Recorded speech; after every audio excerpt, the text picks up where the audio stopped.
السلام عليكم ورحمة الله وبركاته.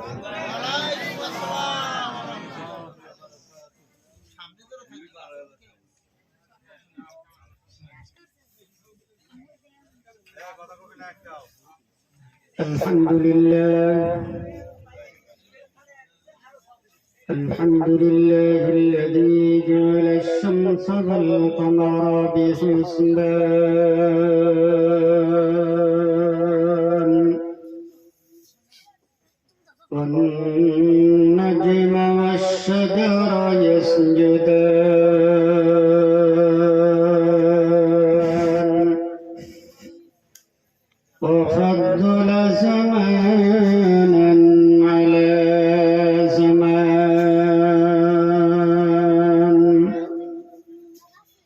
كما فضل مكانا على مكان وإنسانا على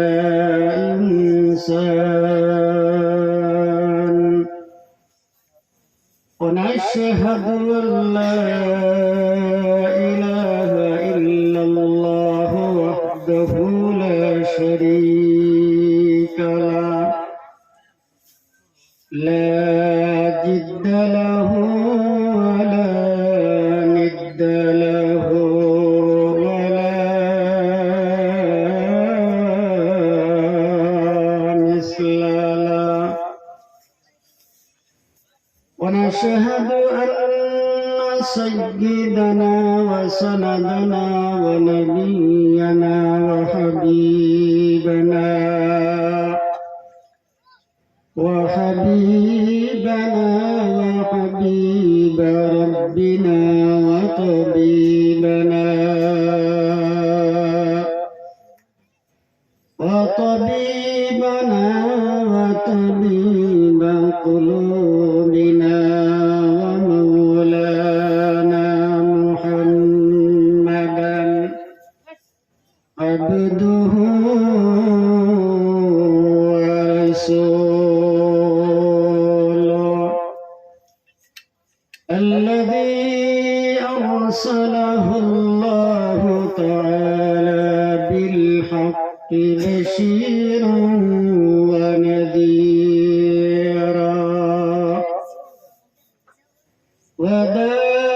وداعيا إلى الله بإذنه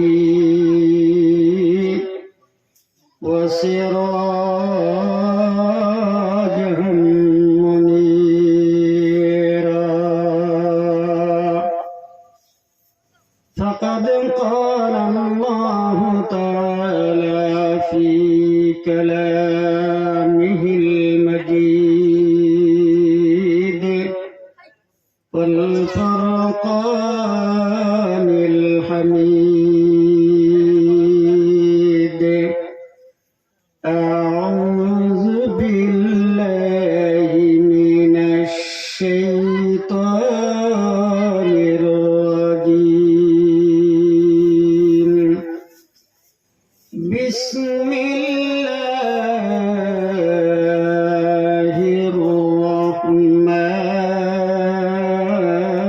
الرحمن الرحيم يا أيها الذين آمنوا اتقوا الله حق تقاته ولا تموتن إلا وأنتم مسلمون صدق الله العظيم وصدق رسوله النبي الأمي الكريم ونحن على ذلك من الشاهدين والشاكرين والذاكرين والحمد لله رب العالمين. وقال النبي صلى الله عليه وسلم كل أمة يدخلون الجنة إلا من أبى.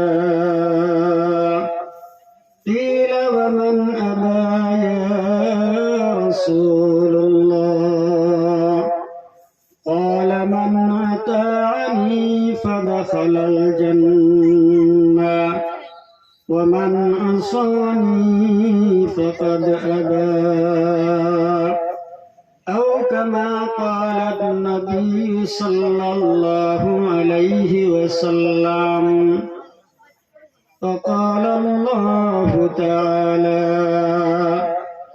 شان حبيبه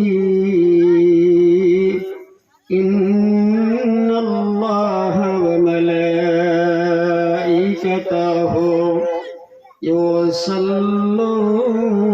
يصلون على النبي يا أيها الذين آمنوا صلوا عليه وسلموا تسليما.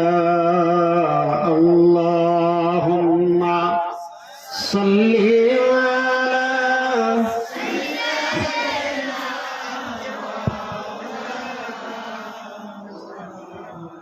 وعلى آل سيدنا مولانا محمد. محبতের সাথে জবান খুলে পড়ুন اللهم صل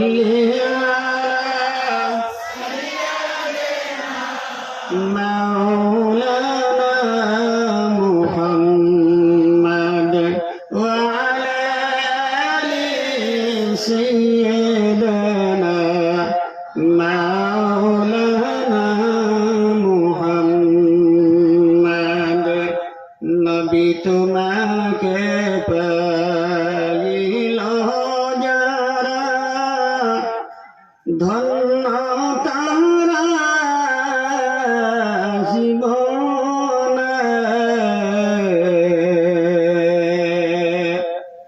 ভয় নাই তাদের পরকালে, ভয় নাই তাদের মরণে। আল্লাহুম্মা সাল্লি আলা মাওলানা মুহাম্মদ ওয়া আলা আলি سيدنا مولانا. بلغ العلا بكماله كشف الدجى بجماله حسنت جميع خصاله صلوا عليه وآله. মাওলার ইশকে জ্বলে আগুন, নিভাইলে যে নিভে না পুরে পুরে, ছাই হইল এই যে পাগলের সিনা। পুরে পুরে ছাই হইল এই যে পাগলের সিনা। মাওলার ইশকে জ্বলে আগুন, নিভাইলে যে নিভে না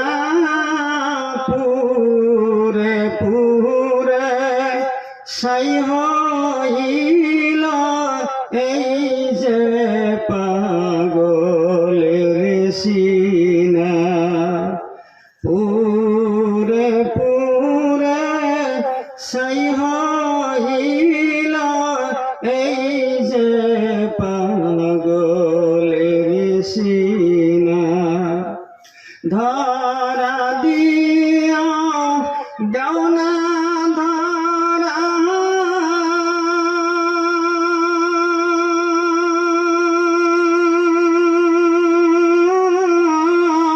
কাছে থেকেও দেওনা সারা ধরা দিয়া দেওনা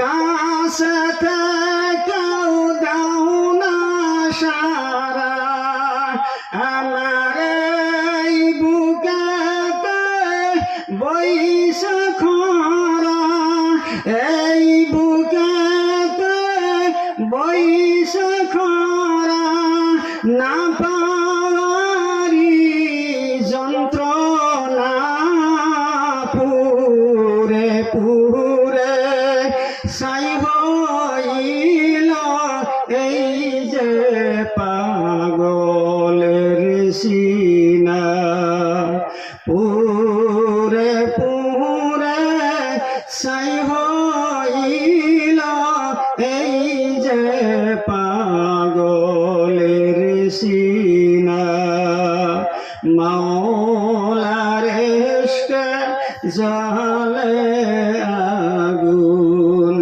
নিভাইলে যে নিভে না পুরে পুরে সাই হইল এই যে পাগলের সিনা পুরে পুরে সাই হইল এই যে পাগলের সিনা মওলা তোমায় ভালোবাসা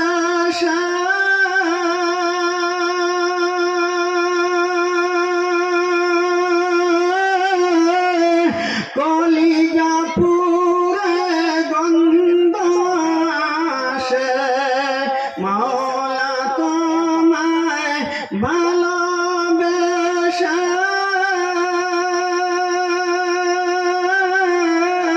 কলিজা পুরে গন্ধ আসে আমি তোমার নূরে যাব মিশে দূরে ঠেলে দিও না পুরে পুরে সাই হইল এই যে পাগলের সিনা মাওলার ইশকে জালে আগুন নিভাইলে যে নিভে না পুরে পুরে সাই হইল এই যে পাগলের সিনা পুরে পুরে সাই হইল এই যে পাগলের সিনা লা ইলাহা ইল্লাল্লাহ জোরে লা ইলাহা ইল্লাল্লাহ লা ইলাহা ইল্লাল্লাহ জোরে লা ইলাহা ইল্লাল্লাহ লা ইলাহা ইল্লাল্লাহ আমার মাহবুব মাওলার কি খেলা কেউ বুঝে না মাহবুব মাওলার কি খেলা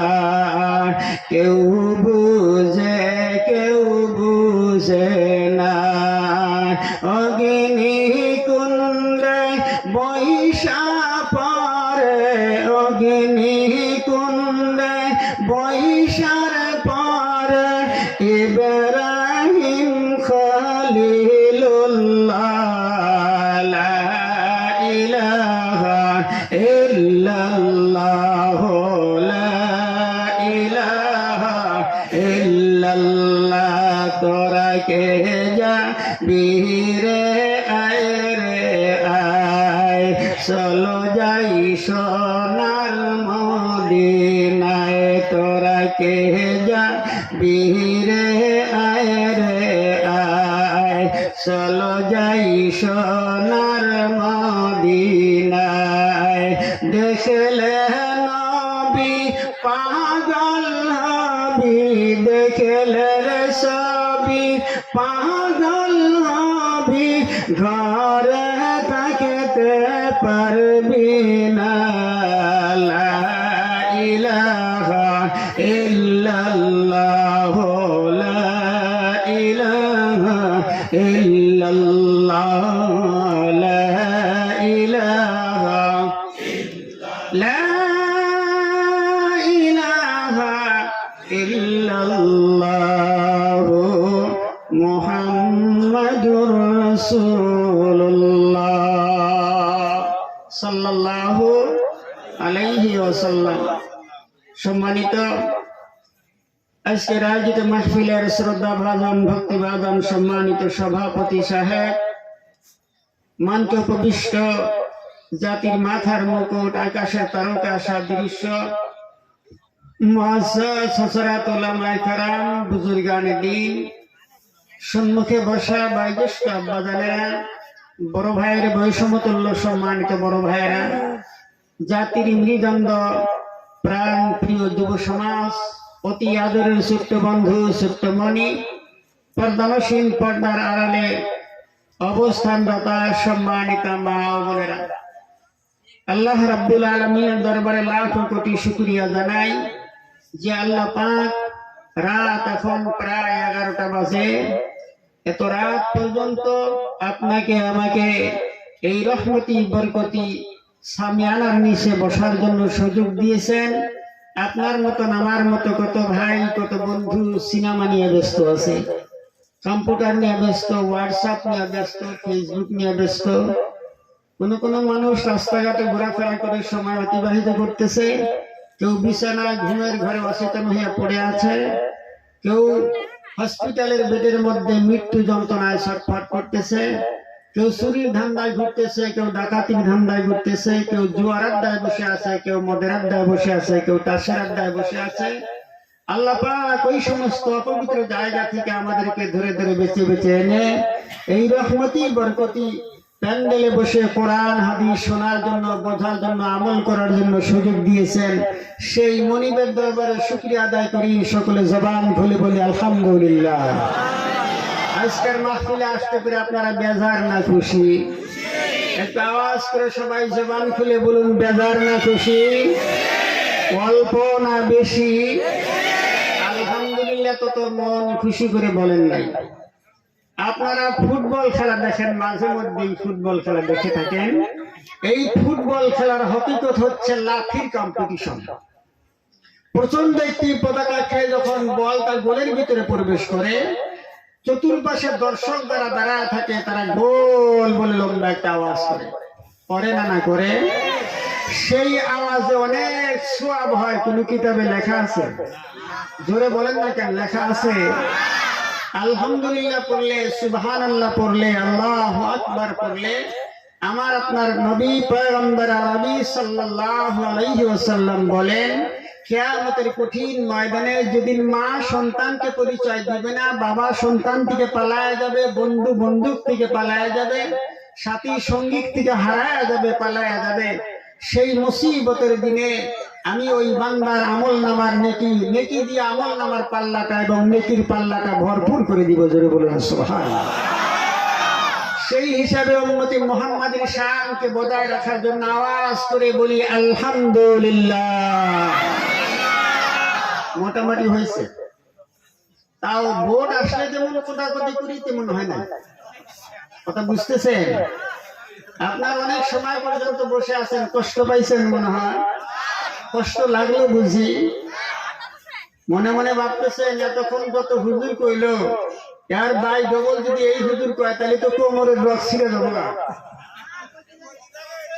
প্রিয় ভাই সাহেব, ভোট আসলে আমরা খোদাখুদি করি না করি? কথা বলেন না যে? বাড়ির থেকে যখন আসছেন তখন পাও দিয়ে হাইটে আসছেন, ঠিক না? হাঁটার সময় দুইটা হাত আপনার আপ ডাউন করছে না করছে? এই হাত দুইটা আপনি ইচ্ছা করে আপ ডাউন করাইছেন না অটোমেটিক করছে? অটোমেটিক করছে। এই হাত দুইটা আপ ডাউন না করায় যদি একটা রশি দিয়া বুকের সঙ্গে চাপা দিয়া বান্ধা নিয়ে হাঁটেন, তাহলে হাঁটতে কষ্ট হবো না সহজ হবো? সবাই একসঙ্গে বলেন, কষ্ট হইব। অনুরূপ ভাবে একজন বক্তা যখন মঞ্চের উপর কথা বলে, সামনের শ্রোতা যদি বোবার মতন বসে থাকেন, কবরস্থানে মানুষ যেমন মাটির নিচে ঘুমায় থাকে, এমন করে যদি আপনারা বসে থাকেন, তাহলে আপনার হাত আপনার বুকের সঙ্গে বান্ধা হাঁটতে আপনার যত কষ্ট হয়, একজন বক্তার বক্তব্য করা ঠিক তেমন কষ্ট হয়। আপনারা আমার সাথে কথা বলবেন তো ইনশাআল্লাহ? মাথার ওজন কয় কেজি হবো? মাপছেন কোন দিন? এদের জবাব আসলো হুজুর মাথার ওজন তো করতে পারলাম না, কারণ এই মানুষের মাথা তো আর জীবনে খাই নাই, ঠিক কিনা বলেন? গরুর মাথার ওজন কয় কেজি, ভৈষের মাথার ওজন কয় কেজি, খাসির কয় কেজি, মাছের কয় কেজি জানি, কারণ জন্মের খাওয়া খাই। কিন্তু মানুষের মাথা তো আর খাওয়া হয় না, এটার ওজন তো কমাতে পারবো। একটা আইডিয়া শুনে মনে করেন 3 কেজি 4 কেজি 5 কেজি, যাদের মাথায় একটু বুদ্ধি বেশি ওদের মাথার ওজন একটু বেশি হইব। জিহ্বার ওজন কয় কেজি হবো? এটারও জবাব আসবে হুজুর এটাও কভার পারবো, কারণ এটাও তার মাপজোক করি নেই। মনে করেন 150 গ্রাম 200 গ্রাম 250 গ্রাম, কারো খাইতে খাইতে একটু লম্বা হয়ে গেছে, আর একটু বেশি হলো, ঠিক কিনা বলেন? মানুষ যা খায় জন্মের খাওয়া খায়। তো জিহ্বার থেকে মাথার ওজনটা বেশি হবে, কথা বলেন ঠিক না? এই তো করে বেদাবি চার্জ বেশি দেখতেছি, কিন্তু চার্জ বেশি হয়ে গেছে না? সারা দল সাইডে আওয়াজ নয় একলাই করে, এই মাথার ওজন বেশি জিহ্বার ওজন কম। লাড়াচাড়া যখন করতে যাইবেন তখন কোনটা লাড়াচাড়া করা সহজ হবে? জিহ্বা না মাথা? জিহ্বা লাড়ানো সহজ হবে।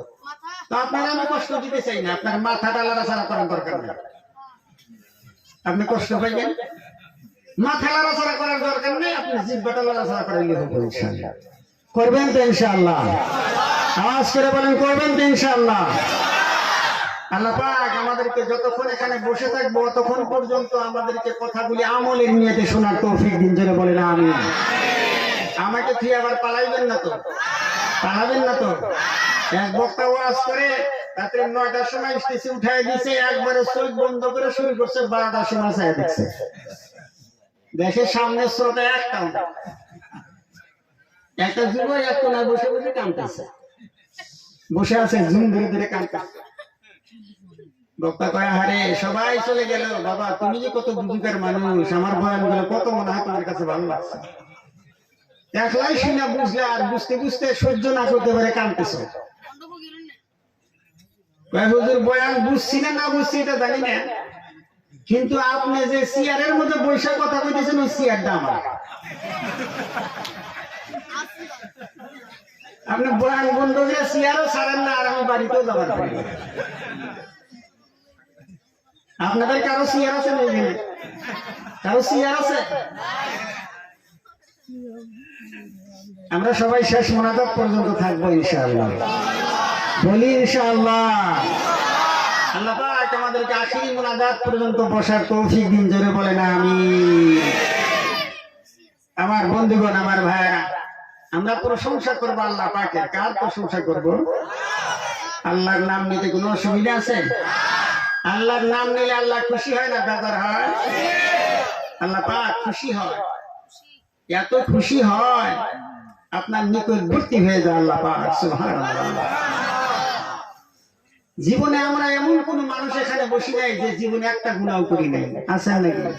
হাত তোলেন তো দেখি যে আমি একটা গুনাহ করি নাই, আছে নাই? এমন কোন মানুষ দুনিয়ার মধ্যে নাই যে ব্যক্তি গুনার কাজ করে। প্রত্যেকটা বনি আদম, আমার আপনার নবী বলেন কুল্লু বনি আদম খাত্তাউন ওয়া খায়রুল খাত্তাইনা তাওয়াবুন। প্রত্যেকটা আদম সন্তান গুনার কাজ করে, আর সবচেয়ে ভালো গুনাহগার ওই ব্যক্তি যে ব্যক্তি গুনার কাজ করার পরে আল্লাহর কাছে তওবা করে। সুবহানাল্লাহ পড়ে। আল্লাহ পাকের দরবারে যে ব্যক্তি তওবা করে সে ব্যক্তি সবচেয়ে ভালো গুনাহগার। প্রিয় ভাই সব, আমরা গুনাহ করেছি কিন্তু আল্লাহ পাকের দরবারে তওবার দরজা খোলা আছে। এখন পর্যন্ত তওবার দরজা খোলা আছে। যদি আমাদের গুনাহ থেকে আমরা তওবা করে আবার সঠিক রাস্তায় ফিরে আসতে পারি, আল্লাহ পাক আমাদেরকে মাফ করে দিবেন। সুবহানাল্লাহ। আল্লাহ যে কত দয়াবান আপনি তো জানেন না। দুনিয়ার মধ্যে মা জাতিকে আল্লাহ সৃষ্টি করলেন, মা জাতির অন্তরের মধ্যে যেটা মায়া মহব্বত আছে, একটা সন্তানের জন্য একটা মায়ের যতটুকু মহব্বত আছে তার চাইতে কোটি কোটি গুণ মায়া মহব্বত আমার আল্লাহ পাকের বেশি। জোরে বলুন সুবহানাল্লাহ। আল্লাহ পাক আমাদেরকে অগণন নিয়ামত দিয়েছেন। কত নিয়ামতের আপনি হিসাব করবেন, আল্লাহ পাকের নিয়ামতের হিসাব করে শেষ করতে পারবেন না। আপনার মতন আমার মতন কত ভাই হসপিটালের বেডের মধ্যে মৃত্যু যন্ত্রণা ছটফট করতেছে, কিডনি পচে গেছে, লিভার নষ্ট হয়ে গেছে, হার্ট অ্যাটাক হয়ে গেছে, ঠ্যাং শেষ হয়ে গেছে, হাত শেষ হয়ে গেছে, চোখ নষ্ট হয়ে গেছে, ব্রেন নষ্ট হয়ে গেছে। আল্লাহ পাক আমাদেরকে কমপ্লিট পরিপূর্ণ সুস্থ রাখছেন। আল্লাহ শুকরিয়া আদায় করবেন না? আল্লাহর শুকরিয়া আদায় ছাড়া তো বিকল্প কোনো রাস্তা নাই। দুনিয়ার মধ্যে যত মানুষ আল্লাহ সৃষ্টি করেছেন, দুনিয়ার মধ্যে সৃষ্টি হওয়ার থেকে নিয়ে আজও পর্যন্ত হাজার হাজার লক্ষ লক্ষ বছর পার হয়ে গেছে। মানুষ জন্ম নিতেছে, মৃত্যুবরণ করতেছে। আল্লাহ পাক একটা ধর্ম দিয়েছেন, সবচেয়ে মনোনীত ধর্মের নাম কি? আর আওয়াজ করে বলতে হবে কি? ইসলাম। সবচেয়ে মনোনীত আল্লাহ পাকের পছন্দনীয় ধর্ম হলো ইসলাম ধর্ম। এই ইসলাম ধর্মের মধ্যে যারাই জন্ম নিয়েছে তাদের কপাল ভালো না খারাপ? তাদের কপালটা ভালো। কেমন করে ভালো? আমি আপনি যে মানুষ হয়ে দুনিয়ার মধ্যে আসলাম, আল্লাহ পাক শুধু মানুষ হিসেবেই সৃষ্টি করেন নাই, এমন একজন নবীর উম্মত করে দুনিয়ার মধ্যে সৃষ্টি করেছেন, যেই নবীর উম্মত হওয়ার জন্য নবীর আফসোস করেছিলেন। তাও সুবহানাল্লাহ কমু না? একবার সুবহানাল্লাহ করলে আকাশ এবং জমিনের মাঝখানে যত ফাঁকা জায়গা আছে আল্লাহ আপনার জন্য নেকি দিয়ে ভরপুর করে দিবেন। প্রিয় ভাই সব, সেই নবীর উম্মত হিসেবে, সেই নবীর উম্মত করে আপনাকে আমাকে দুনিয়ার মধ্যে পাঠিয়েছেন। আমার আপনার দায়িত্ব হলো, আমার আপনার কাজ হলো, আল্লাহ রাব্বুল আলামিন পবিত্র কোরআনে কারীমের মধ্যে বলেন, কুনতুম খায়রা উম্মাতিন উখরিজাত লিন-নাস তা'মুরুনা বিল মা'রুফ ওয়া তানহাউনা আনিল মুনকার। পৃথিবীর জমিনের মধ্যে তোমাদেরকে শ্রেষ্ঠ নবীর উম্মত করে আমি পাঠাইলাম। শ্রেষ্ঠ নবীর উম্মত করে এই জন্যই পাঠাইছি তোমাদেরকে। তোমাদের দায়িত্বের মধ্যে দুইটা কাজ আমি আল্লাহ রেখে দিলাম। কয়টা কাজ? জোরে বলেন, কয়টা কাজ? দুইটা কাজ তোমাদের দায়িত্ব দিয়ে দিলাম। এক নম্বর কাজ হলো আমরুনা বিল মারুফ, মানুষকে সৎ রাস্তা দেখাবা, ওয়া তানহাউনা আনিল মুনকার, অসৎ রাস্তা থেকে মানুষগুলোকে ফিরাইয়া সৎ রাস্তা দেখায় দিবা। যেরকম সুবহানাল্লাহ।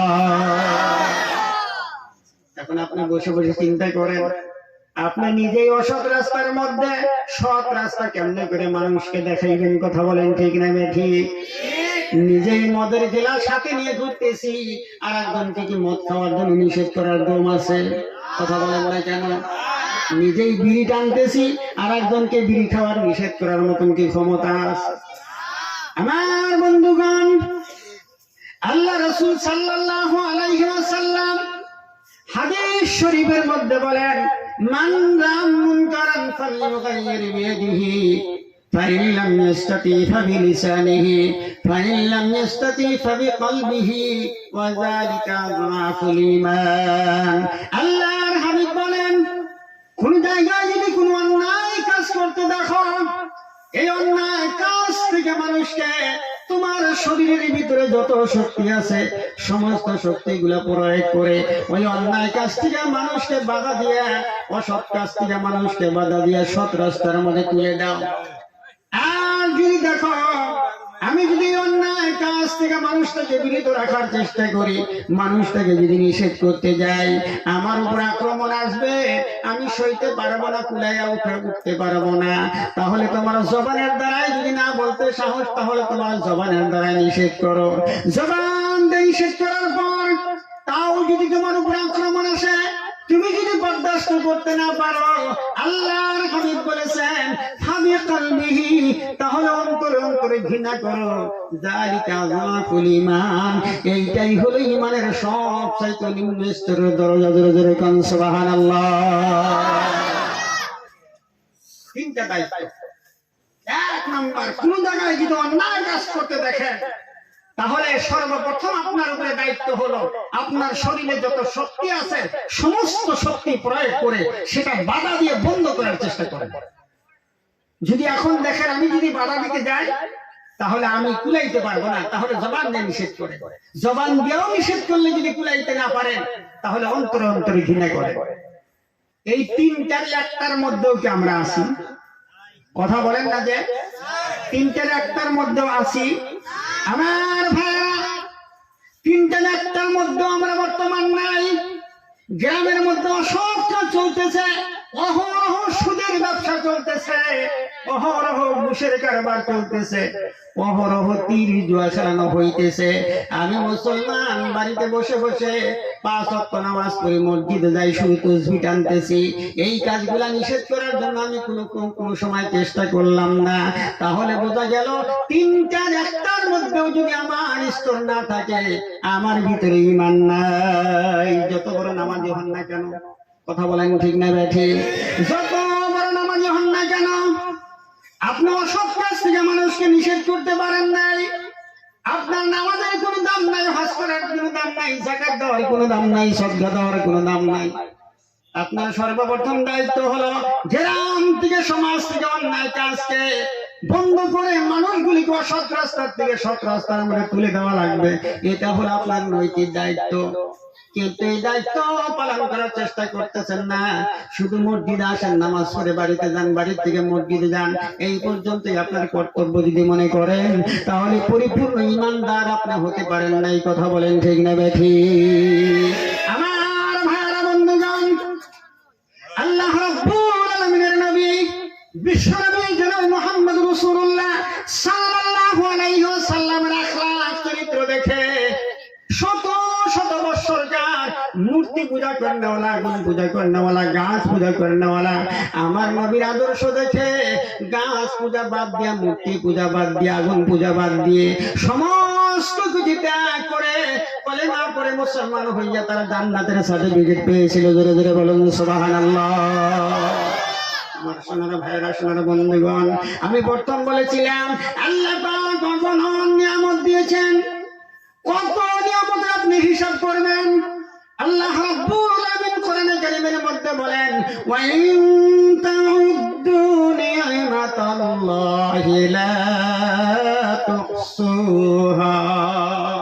আমার নিয়ামত, আমার প্রশংসা যদি করতে যাও, তাম পৃথিবীর মধ্যে যত গাছ বৃক্ষ তরুলতা আছে, সমস্ত গাছ বৃক্ষ তরুলতা গুলো যদি তোমরা কলম হিসেবে ব্যবহার করো, দুনিয়ার মধ্যে যত পানি আছে সমস্ত পানি গুলা যদি কালি হিসেবে ব্যবহার করো, দুনিয়ার মধ্যে যত জিন আমি সৃষ্টি করেছি, যত মানব জাতি আমি সৃষ্টি করেছি, সমস্ত জিন এবং ইনসান মিলে আজ আজ থেকে যদি আমার কালেমার ব্যাখ্যা লেখা শুরু করে দাও, লিখতে লিখতে লিখতে লিখতে একদিন সমস্ত গাছ বৃক্ষ তরুলতা কলমগুলি শেষ হয়ে যাবে। একদিন লিখতে লিখতে লিখতে লিখতে সমস্ত পানিগুলি শেষ হয়ে যাবে। লিখতে লিখতে কিয়ামত এসে যাবে, জিন ইনসানগুলো দুনিয়ার থেকে শেষ হয়ে যাবে। আমি আল্লাহর কালেমার ব্যাখ্যা লেখা শেষ হবে না। জোরে বলুন সুবহানাল্লাহ। আমার সোনার মায়েরা, ও যুবক বন্ধুগণ, ভালো করে লক্ষ্য করবেন, কথা আমি খুব সংক্ষিপ্ত আকারে শেষ করব। আজকে তোমার যৌবন কাল চলতেছে, রক্ত গরম আছে, শরীরে শক্তি আছে, মনে যা চাইতেছে তাই করতেছো। অন্যায় কাজ করতে তোমার মনের মধ্যে কোনো দ্বিধাবোধ আসে না, যাহা তাহা বলতেছো জবান দিয়ে। মুরব্বীদেরকে সম্মান করো না, মা বাবাকে সম্মান করো না, মসজিদের মধ্যে যাও না, মাথা থেকে পাও পর্যন্ত টাকা দেখলে তোমাকে মুসলমানের সন্তান বলে চেনা যায় না। কথা বলেন ঠিক না বেঠি? আমার যুবক বন্ধুরা, সোনার ময়না রে, মাথা থেকে বার পাও পর্যন্ত তাকায় দেখো, কয়টা সুন্নত তোমার সাথে আছে, কয়টা সুন্নতের উপর তুমি আমল করেছো। আমার নবী বলেন, মান হাব্বা সুন্নতি ফাকাদ হাব্বানি ওয়া মান হাব্বানি কানা মাই ফিল জান্নাহ। যে ব্যক্তি দুনিয়ার মধ্যে আমার একটা সুন্নতকে মুহাব্বত করলো, সেজন্য আমি নবী মুহাম্মদ রাসূলুল্লাহকে মুহাব্বত করলো। আর যে ব্যক্তি আমাকে মুহাব্বত করলো, কিয়ামতের কঠিন ময়দানে সেই ব্যক্তি আমার সঙ্গে হাসতে হাসতে জান্নাতে প্রবেশ করবে। আমার যুবক সোনার ময়না, মাথার চুলের দিকে তাকাও। আল্লাহর হাবিবের নিয়ম অনুযায়ী, পদ্ধতি অনুযায়ী, নিয়ম অনুযায়ী সুন্নতি তরিকার মধ্যে 3 তরিকার মধ্যে তোমাকে চুল কাটা লাগবে। বর্তমান যুগের মুসলমানদের যুবকদের দিকে তাকায় দেখেন, মাথার চুলের মধ্যে যেই কাটনি আছে, এটা 3 তরিকার মধ্যে আছে কি? কথা বলেন না কেন? 3 তরিকার মধ্যে নাই। তাহলে বোঝা গেল তুমি ইংরেজদের তরিকা মানছ, বেঈমান ইহুদি খ্রিস্টানের তরিকা তুমি অবলম্বন করেছ। আল্লাহর হাবিব হাদিস শরীফের মধ্যে বলেন, মান তাশাব্বাহা বিকাউমিন ফাহুয়া মিনহুম। দুনিয়ার মধ্যে যারা যাদের আদর্শ ভালোবাসলো, যারা যাদের সঙ্গে মহব্বত করলো, ভালোবাসা স্থাপন করলো, কিয়ামতের কঠিন ময়দানে ওই ব্যক্তিকে ওই ব্যক্তির সঙ্গেই হাসরের ময়দানে দাঁড়ানো লাগবে। এখন বন্ধুগণ, আপনি যদি একজন কোরআনের হাফিজের সঙ্গে মহব্বত করেন, আপনি যদি একজন হক্কানি আলিমের সঙ্গে মহব্বত করেন, একজন বুজুর্গের সাথে যে অন্তরের মহব্বত রাখেন, একজন হক্কানি পীরের সঙ্গে আপনার যদি মহব্বত থাকে, একজন সুন্দর মানুষের সঙ্গে যদি আপনার আদর্শ মহব্বত থাকে, তাহলে বোঝা গেল আল্লাহর হাবিবের বলা অনুযায়ী কিয়ামতের কঠিন ময়দানে আপনি যদিও গুনাহগার, আপনি সেই আল্লাহর ওলির সঙ্গে হাসরের ময়দানে দাঁড়ায় যাবেন। জোরে জোরে বলেন সুবহানাল্লাহ। আমার সোনার ময়নারা, হাসরের ময়দানে যখন দাঁড়াবেন, আল্লাহ রাব্বুল আলামিন বলেন, আমি যদি দেখি তুই আমার বন্ধুর পাশে দাঁড়ায় আছো, নাইবা তোমার বন্ধু তোমার পাশে দাঁড়ায় আছে, বান্দা তোমার কোনো হিসাব নিকাশের কথা আমি জিজ্ঞেস করব না। আমি সরাসরি আমার বন্ধুর খাতিরে সুন্নতকে অবলম্বন করার কারণে, সুন্নতকে মানার কারণে, মুসলমানের পরিপূর্ণ আদর্শ মানার কারণে আমি আল্লাহ রাব্বুল আলামিন তোমার বিগত জিন্দেগীর গুনাহগুলি মাফ করে দিয়ে আমার নবীর সঙ্গেই তোমাকে জান্নাতের ফয়সালা করে দিব। বলুন সুবহানাল্লাহ। আমার বন্ধুগণ, সোনার ময়না, ও যুবক ভাই, আল্লাহ পাক কত নিয়ামত তোমাকে দান করেছেন। এই যে 24 ঘন্টা নিঃশ্বাস নিতেছ, এটাকে অক্সিজেন বলা হয়।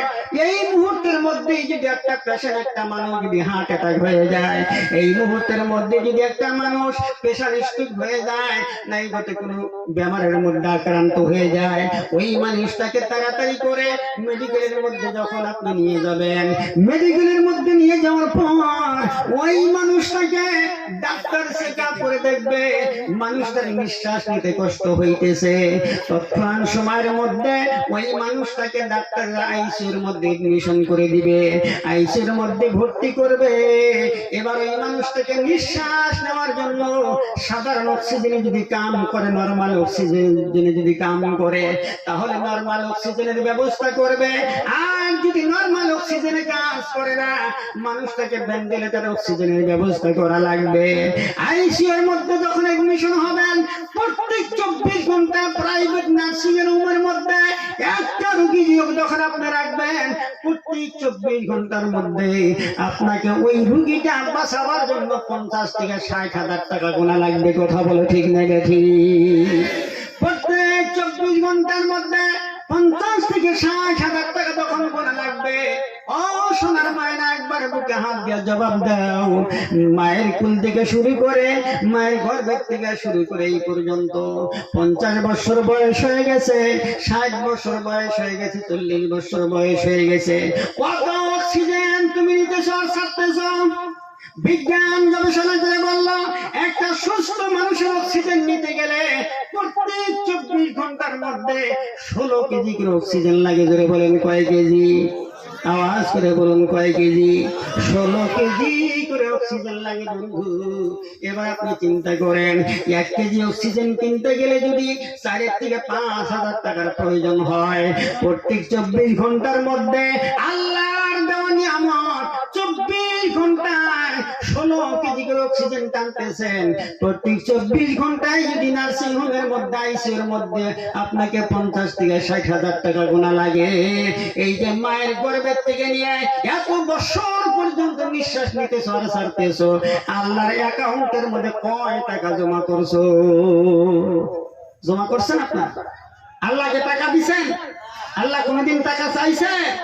আল্লাহ কোনদিন বলেন নাই বান্দারে আগে টাকা জমা কর, তারপরে অক্সিজেনের ব্যবস্থা করবো? এই কথা আল্লাহ আপনাকে বলেন নাই। ও সোনার মায়না, আল্লাহ তো আপনার কাছে ট্যাক্স চান না, আল্লাহ তো আপনার কাছে কোনো টাকা পয়সা চায় না। আমার আল্লাহ বলেন, লাইন শাকারতুম লাযিদান্নাকুম ওয়া লাইন কাফারতুম ইন্না আযাবি লাশাদীদ। পৃথিবীর মানুষ, আমার নিয়ামত পাওয়ার পর আমার যদি শুকরিয়া আদায় করো, আমার যদি প্রশংসা করো, আমি আল্লাহর আনুগত্য করো, আমি আল্লাহর দাসত্ব গোলামি যদি তোমরা করতে পারো, আমি আল্লাহ রাব্বুল আলামিন কথা দিলাম, যেই সমস্ত নিয়ামত আমি আল্লাহ তোমাদেরকে দান করেছি, ওই সমস্ত নিয়ামত গুলার উপর আমি আল্লাহ বরকত দিয়ে বাড়ায় দিব। জোরে জোরে কান সুবহানাল্লাহ। আওয়াজ করে বলুন সুবহানাল্লাহ। সোনার মায়না, প্রত্যেকটা মানুষের ভিতরে আল্লাহ 2টা করে কিডনি দিচ্ছে। ধরে বলেন কয়টা আছে? 2টা করে কিডনি আপনাকে দান করা হয়েছে বন্ধুরে। এই কিডনির কাজ হলো চাকনি করা, এটা হলো নেক। মানুষের ভিতরে আল্লাহ 2টা কিডনি দান করেছেন। আপনি কত নিয়ামতের প্রশংসা করবেন, শেষ করতে পারবেন না। একটা কিডনি হলে পরেই আপনার জীবন চলার জন্য ব্যবস্থা হয়ে যাইতো। আমার আল্লাহ দিয়েছেন 2টা, তার কারণ হলো সোনার মায়নারে, আমার আল্লাহ ভালো করে জানেন আমার বান্দা মুসিবতের মধ্যে পড়তে পারে, বিপদের মধ্যে পড়তে পারে। আমার বান্দাকে 80 বছর হায়াত দিলাম, 40 বছর হায়াতি জিন্দেগির মধ্যে যাইয়া যদি আমার বান্দা যদি বিপদে পড়ে যায়, একটা কিডনি যদি নষ্ট হয়ে যায়, তাহলে অকালে মৃত্যু বরণ করা লাগবে। আমার বান্দা দুনিয়ায় বাঁচতে পারবে না। আমার আল্লাহ যে কত দয়াবান, কত মেহেরবান, আপনি তো জানেন না সোনারে। বন্ধু, আল্লাহ পাক 2টা কিডনির ব্যবস্থা করলেন।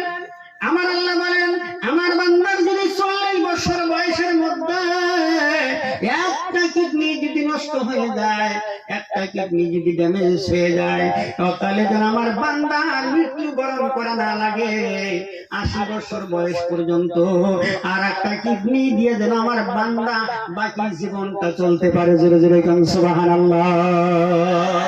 আমার সোনার মায়েরা, এই যে আপনার ভিতরে খাদ্য নলী একটা আছে, খুনিয়ার ডাক্তার যখন একটা রোগীকে অপারেশন করলো, অপারেশন করে এই রোগীটার 2 থেকে 2.5 ফিট পর্যন্ত খাদ্য নলী কেটে ফেলে দিল।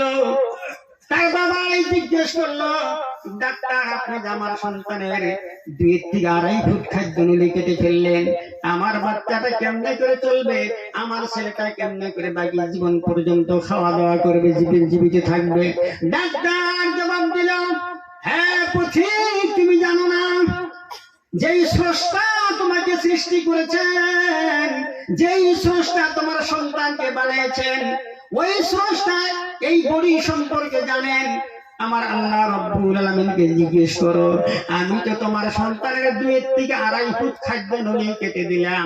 যে আল্লাহ মানুষ সৃষ্টি করেছেন, ওই আল্লাহ তোমার সন্তানের ভিতরে 1 ফুট নয় 2 ফুট নয়, আমি তো মাত্র 2 থেকে 2.5 ফুট কেটে ফেলছি।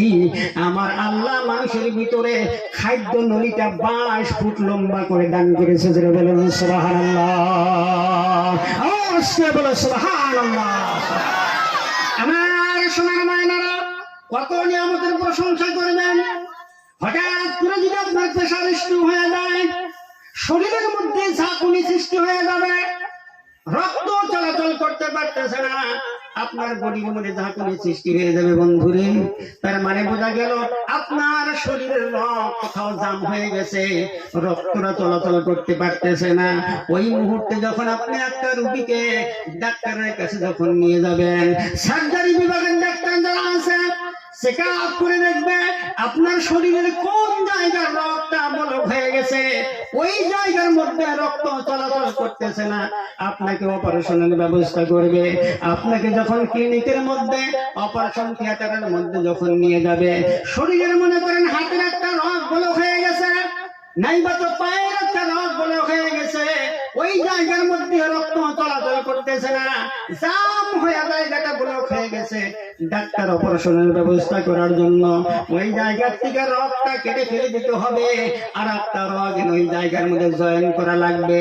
এখন আপনার শরীরের রগ যদি বদলাইতে যায়, গরুর রগ কাইটা আইনা লাগাইলে তো হবে না। কথা বলে ঠিক না ঠিক?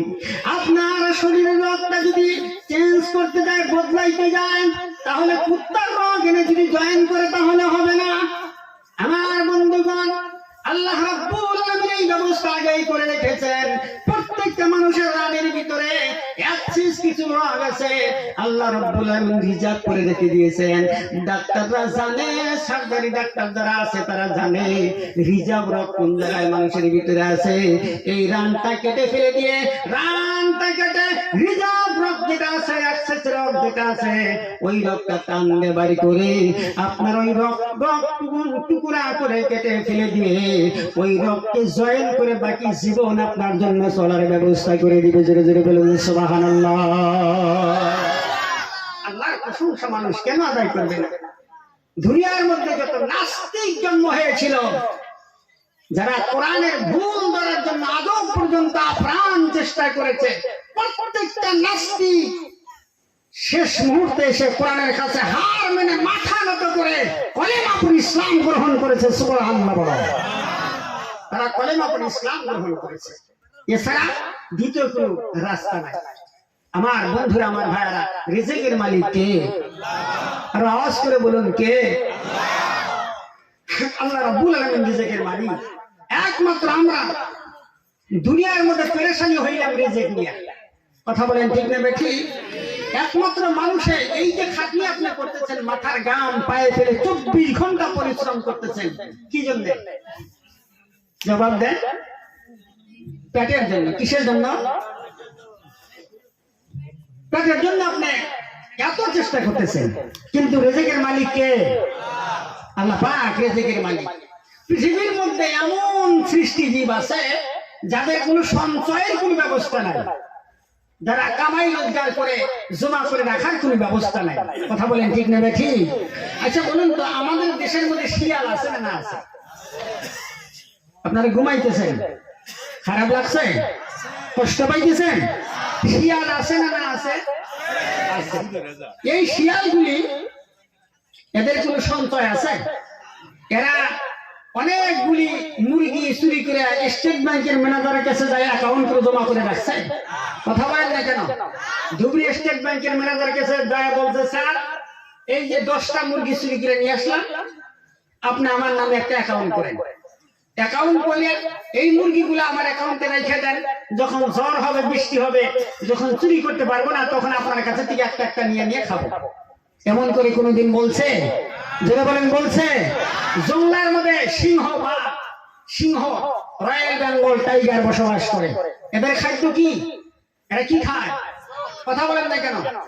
গোশত খায়। কি খায়? মাংস খায়, গোশত খায়। এদের কোনো সঞ্চয় করা অনেকগুলা গরু জমা করে রাখছে, আছে? কথা বলেন না যে আছে? শকুন চেনেন আপনারা? শকুন, এর খাদ্য কি? মরা গরু। এর খাদ্য কি? মরা গরু। এই শকুন একদিন একটা মরা গরু পাইলো, তারপরে নাই, মাসের পর মাস, বছরের পর বছর মরা গরু আর নাই। না খায় মরতে দেখছেন কোনদিন? কে খাওয়াইতেছে? আল্লাহর নাম নিতে অসুবিধা আছে? জোরে বলেন, কে খাওয়াইতেছেন? আল্লাহ পাক খাওয়াইতেছেন।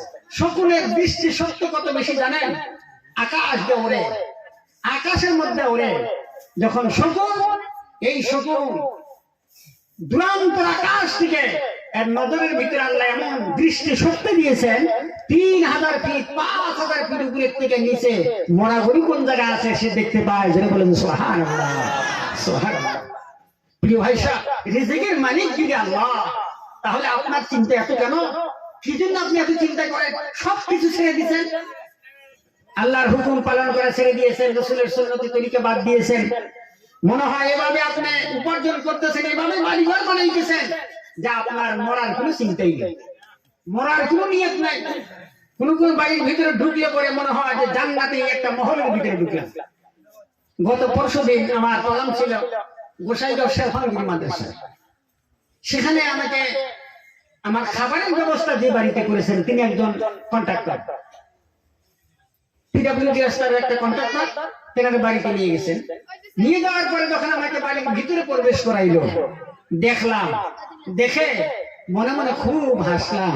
আল্লাহ, এই মানুষটা যেভাবে করে সাজাইছে, এই বাড়ির মধ্যে যদি 500 বছর থাকে তারপরে সে মনের চাহিদা কিছুটা মিটতে পারে।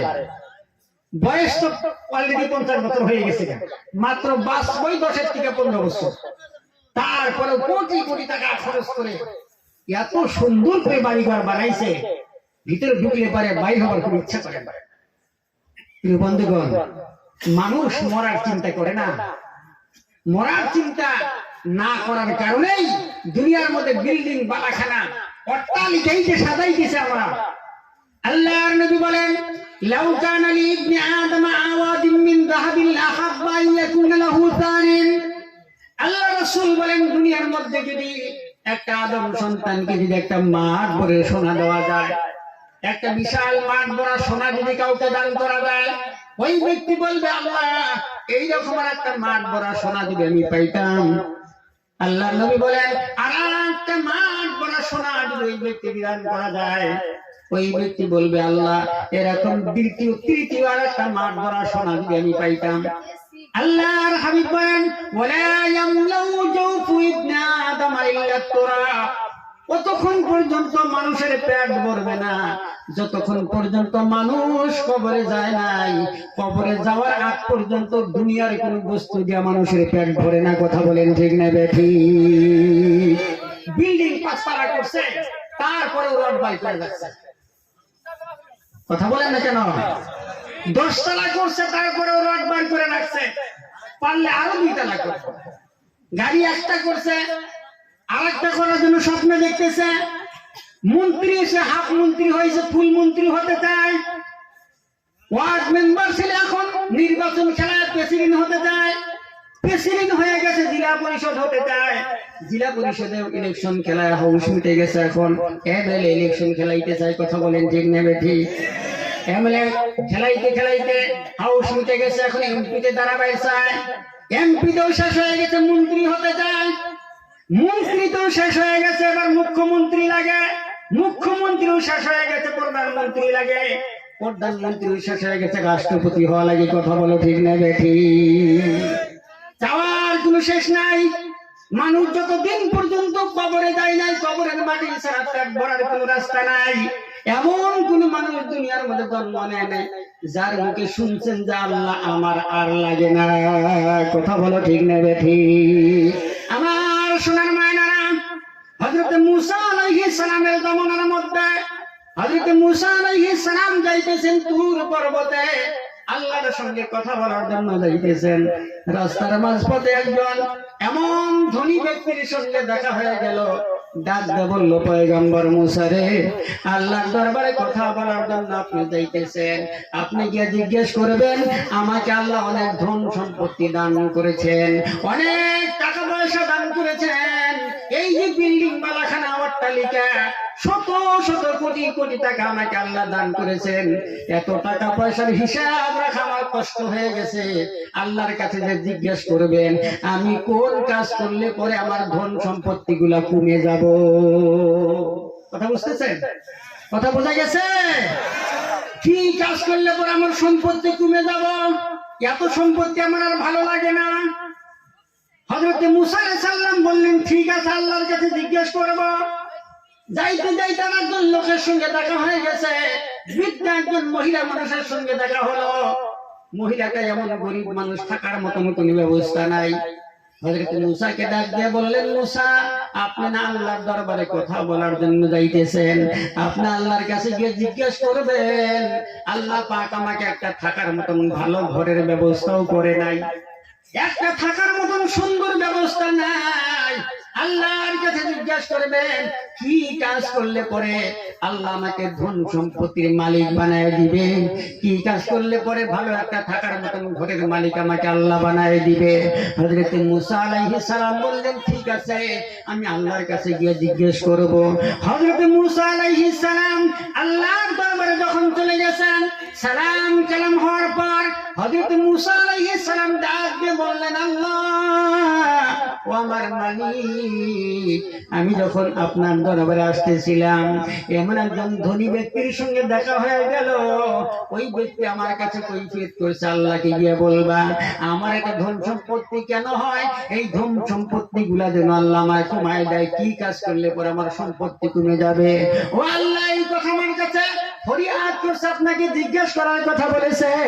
আল্লাহ রাব্বুল আলামিন মুসা আলাইহিস সালামকে ডাক দিয়ে বলেন, মুসা রে, আমার ওই বান্দাকে গিয়া বলে দিবা সে যেন যাকাত দেওয়া বন্ধ করে দেয়। কি দেওয়া বন্ধ করে? আওয়াজ করে বলেন। আপনাদের মনে হয় ঘুম ধরছে? ঘুম ধরছে? কথা বলবে একসাথে, ঘুম ধরছে? বিছনার কথা মনে হয়েছে, বাড়ির কথা, খাওয়ার কথা, ঘুমের কথা, বিড়ির নেশা, সিগারেটের নেশা। মাশাআল্লাহ, আপনারা খুব ভালো। আমি তো সারা আসামে ঘোরাঘোরা করি, কত জায়গায় যে গেছি, রাত 3টা 3:30 পর্যন্ত ওয়াজ চলে। শত শত হাজার হাজার মানুষ প্যান্ডেলে বসে। কিছুগুলা মানুষ আছে প্যান্ডেলের ভিতরে ঢোকে আবার বাইরে যায়, বাইরে যায় আবার ভিতরে আসে। এখানে আমি দেখতেছি কিছু কিছু আছে না, না আছে। এইটার কারণ আমি বুঝি না, এত সুন্দর কথা হইতেছে তারপরেও মানুষগুলা ভিতরে যায়, যাইতেও মন চায় না, আবার ঘুরে এসে বসে। কারণটা কি? কারণ খুঁজে তালাশ করে পাই না। কিছুদিন পরে চিন্তা ভাবনা করে বার করলাম, ঠিক আছে, কারণও আছে। কারণটা হইলো অনেক সময় থেকে যখন বসে তখন শয়তান মাঝে মধ্যে খোঁচা দেয়। অনেক সময় থেকে বসছো, বাইরে যা, 2 টান বাইরে, শরীরটা একটু গরম হইব। কথা বলেন না যে আছে? এই টানাটানি করার মানুষ আছে না, না আছে? কিছুগুলা মানুষ আছে রাতের বেলা ঘুমায়, সকাল বেলা ঘুম থেকে উঠে টান না দিলে গোডাউন ক্লিয়ার হয় না। এটা কি মিথ্যা কথা কইলাম? টান না দিলে গোডাউন ক্লিয়ারই হবো না। ডান হাতে বদনা, বাম হাতে বদনা, ডান হাতে বন্ধু একটা লাগাইছে, যা অপুষিমে বসলো, পেশাবে করে, পায়খানা করে, বিড়িও টানে, 3 কাম একসাথে স্টার্ট দিছে। আছে না, না আছে? কথা বলেন না যে আছে না, না আছে? এক বেয়াদ বৈশাখের শুধু বিড়ি খাওয়ার বয়স হয়ে যাচ্ছে। বললাম তোর বাপেরই জিজ্ঞাসা কর। আমি আর হুজুরে জিজ্ঞাসা করছিলাম, না দোয়া করে দিছে। বললাম কোন দোয়া করে দিছে, কোন হুজুরে কইছে? হুজুরের নাম কমু না, দোয়াটা কর। দোয়া কয় কি দোয়া শিখাই দিছে? কয় যে আল্লাহুম্মা বারিক লানা ফিমা বিরিতানা। বললাম তো কান শিরা গরম করবে। বিড়ি খাওয়ার বলে দোয়া আছে, দেখছে কোনটার সাথে কোনটা নিয়ে মিলেছে। এই টানাটানি করার মানুষ আমাদের দেশে আছে? এটা ভালো না খারাপ? আরো আসতে কর, আরো আসতে কর, মানুষ শুনবো। এটা ভালো খারাপ? কতটা খারাপ? বাজারে কিছুগুলো আম বিক্রি হয়, দেখবেন আম দেখতে খুব সুন্দর, চেহারা পাতি রং টং খুব ভালো, হাউস করে কিনে নিয়ে গেলেন, জামাই ফেলেবেন বাড়িতে, যাইয়া যেই মাত্র বাড়িতে আম কাটছেন, খালি ভিতরে পোকার পচা আছে না? না আছে? কিছুগুলা মানুষ দেখবেন বর্তমান সমাজে আছে, দেখতে খুব সুন্দর, চেহারা পাতি খুব টলটলা, ভিতরে কিডনি পচে গেছে, তারপর আপনার লিভার নষ্ট হয়ে গেছে, হাত ফুটা হয়ে গেছে, আছে না? না আছে? এটা কি কারণে হয়? কি জন্য হয়? নিশাযুক্ত দ্রব্য পান করলে এইটা হয়ে যায়। আপনারা কষ্ট পাইলেন মনে হয়। যাদের এই অভ্যাসগুলো আছে তাদেরকে আমি লজ্জিত করতে চাই না, মনে মনে তওবা করে আল্লাহর রাস্তে ছেড়ে দিবেন, আপনাকে আল্লাহ হায়াত দারাজ করবে। সুবহানাল্লাহ। ওয়াকালে মৃত্যুবরণ করবেন না, অযথা একটা মানুষটা বউ বৃদ্ধ হয়ে যাবে, ছেলে মেয়ে এতিম হয়ে যাবে। তারপরও আরেকটা জিনিস বলে দেই, সেটা হলো যারা সদা সর্বদা এরকম টানাটানি করে, তাদের বেগমটাও খুব ভালো মানুষ। বেগম বোঝেন আপনারা? বোঝেন না? না বোঝেন? আপনারা কি করেন?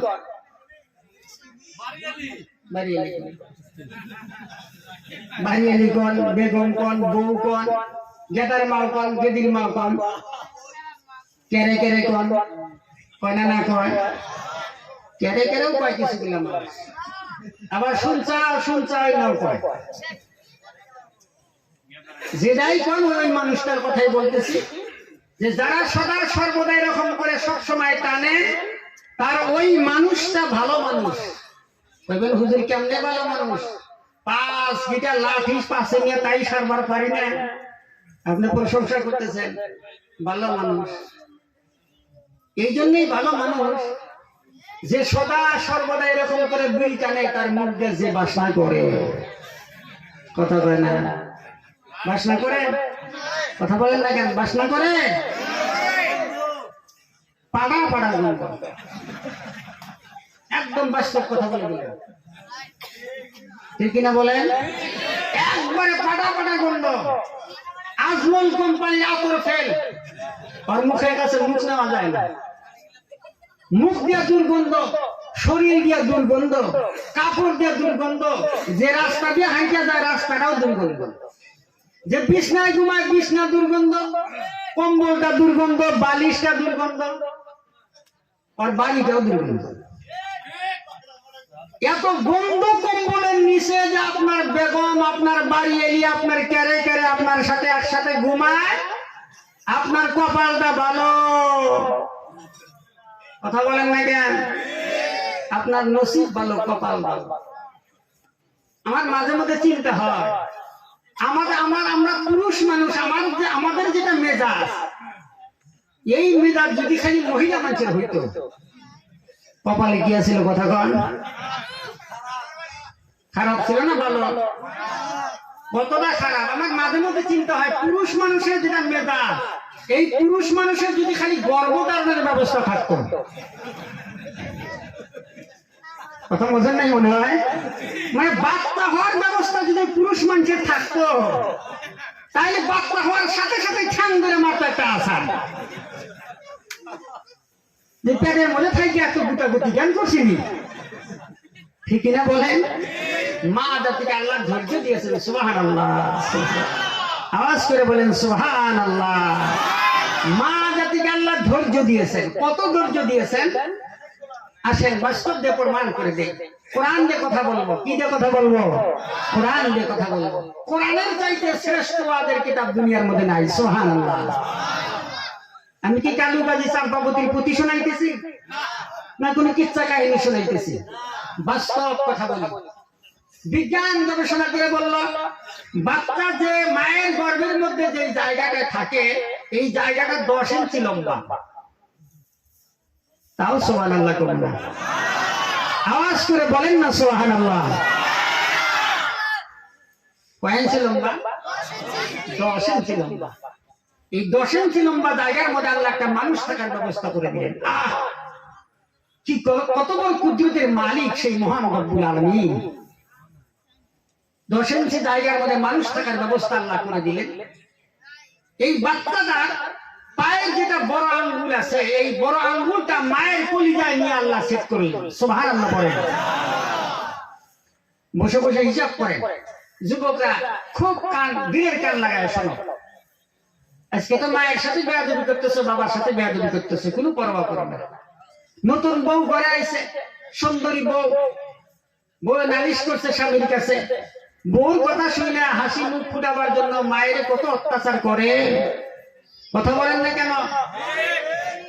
সুন্দরী বউ আবার একটু মনোমালিন্য হইলে তাহলে তো অসুবিধা। মা আমার মনোমালিন্য হোক, যাই হোক হোক, এটা কোনো দেখার বিষয় না। বউ জানি খুশি থাকে। আছে না? না আছে। দাঁতডাল মার্কা বউ কিছুগুলা বাড়াইছে, ডিজিটাল মার্কা বউ। আছে না? না আছে। বেলজ্জা, বেহায়া, বেশরম, এদের শরম নাই। শ্বশুর শাশুড়িকে জ্বালা যন্ত্রণা করে, শাশুড়িকে নির্যাতন করে, স্বামীর দিয়ে জ্বালা যন্ত্রণা করে। এইদিকে স্বামীর বাড়িতে শাশুড়িকে নির্যাতন করে, আর বেহায়া বাড়ির মধ্যে যায় ছোট ভাইকে ওসিয়ত করে, বাপ মায়ের সাথে ভালো ব্যবহার করিস, মায়ের পায়ের নিচে ব্যস্ত। কথা বলেন না কেন? ঠিক কিনা বলেন? নিজের বাড়ি যাইয়া ছোট ভাইকে ওসিয়ত করে, মায়ের সেবা করেও, মায়ের যত্ন করেও, মায়ের পায়ের নিচে আল্লাহ ব্যস্ত।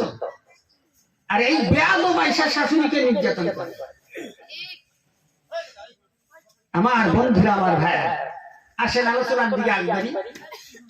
আল্লাহ রাব্বুল আলামিন সন্তানের পায়ের বড় আঙ্গুলটা নিয়ে মার কলিজার নিচে সেট করে দেয়। এই বাচ্চাটা যখন 11 ইঞ্চি লম্বা হয়ে যায়, মা জন্মের কলিজা আসল জায়গা থেকে 1 ইঞ্চি উপরে উঠে যায়। জোরে বলেন সুবহানাল্লাহ। আসল জায়গা থেকে 1 ইঞ্চি উপরে উঠে গেল। বাচ্চাটা যখন 12 ইঞ্চি লম্বা হয়, মা জন্মের কলিজা আসল জায়গা থেকে 2 ইঞ্চি উপরে উঠে গেল। ও বন্ধুরা, সোনার মায়েরা, বাচ্চাটা যখন 12 ইঞ্চি, 13 ইঞ্চি, 15 ইঞ্চি লম্বা হয়ে যায়, মার কলিজা আসল জায়গা থেকে 5 ইঞ্চি উপরে উঠে গেল। জোরে জোরে বলেন সুবহানাল্লাহ। আমার যুবক ভাইরা, মা জননীর কলিজা আসল জায়গা থেকে 5 ইঞ্চি উপরে উঠে গেছে। বিজ্ঞান গবেষণা করে বলল, একটা সন্তান জন্মের থেকে, মায়ের গর্ভের থেকে নিয়ে জন্ম পর্যন্ত ওই সন্তানটা মা দুখুনির কলিজার মধ্যে একবার নয়, 2 বার নয়, 4,500 বার মার কলিজায় লাথি মারছে। জোরে জোরে কোন সুবহানাল্লাহ। কতবার লাথি মারছেন? 4,500 বার মার কলিজায় লাথি মেরেছ। এই লাথিটা আপনিও মারছেন, আমিও মারছি। স্টেজের মধ্যে যত বড় বড় হুজুররা আছে সবাই মার কলিজার মধ্যে লাথি মেরেছ। এমন কোন সন্তান দুনিয়ার মধ্যে জন্ম নেয় নাই যেই সন্তানটা মার কলিজায় লাথি মারে না। আমার ভাইরা, গবেষণা করে ডাক্তার বিজ্ঞানরা বলে দিল, এই 4,500 লাথির মধ্যে একটা লাথি যদি কোন সন্তান পৃথিবীর কোন বাবার কলিজার মধ্যে মেরে দিত, বাবার সাথে সাথে মৃত্যু বরণ করে কবরে দেওয়া লাগতো। বন্ধুরা আমার, প্রশ্ন করা হলো, বাবার কলিজায় যদি একটা লাথি মারলে যদি কবরে যাওয়া লাগে, মা জননী 4,500 লাথি খেয়ে কেমন করে দুনিয়ায় জীবিত থাকলো, কেমন করে দুনিয়ার জমিনে বেঁচে থাকলো? ডাক্তার বিজ্ঞান গবেষণা করে বলে দিল, আল্লাহ রাব্বুল আলামিন এমন সুন্দর বিধান, মা জাতিকে আল্লাহ এমন ধৈর্য দিয়েছে। ওই মা জননী যেই মার কলিজার মধ্যে সন্তান বেশি বেশি করে লাথি মারে, যেই সন্তানটা মার কলিজায় বেশি করে আঘাত করলো, ওই সন্তান যখন দুনিয়ার মধ্যে জন্ম নেয়, মা জননী ওই মা সন্তানকে বেশি বেশি মোহাব্বত করে, বেশি বেশি ভালোবাসে। জোরে জোরে বলেন সুবহানাল্লাহ। ও যুবক সোনার মায়েরা, ওই মায়েরে ভুলে যায় না। আমার আল্লাহর নবী সাল্লাল্লাহু আলাইহি সাল্লামের কাছে প্রশ্ন করা হলো, মা হাক্কুল ওয়ালিদাইনা আলা ওয়ালাদিহিমা? ইয়া রাসূলুল্লাহ, ইয়া হাবিবাল্লাহ, সন্তানের কাছে মা বাবা কি পাইতে পারে? আমার নবী বলেন, আমার রাসূল সাল্লাল্লাহু আলাইহি ওয়াসাল্লাম বলেন, হুমা জান্নাতুকা ওয়া নারুকা, মা বাবা হলো তোমাদের দুইজন, হলো দুইজন জান্নাত, তোমাদের জন্য মা বাবা হলো জাহান্নাম।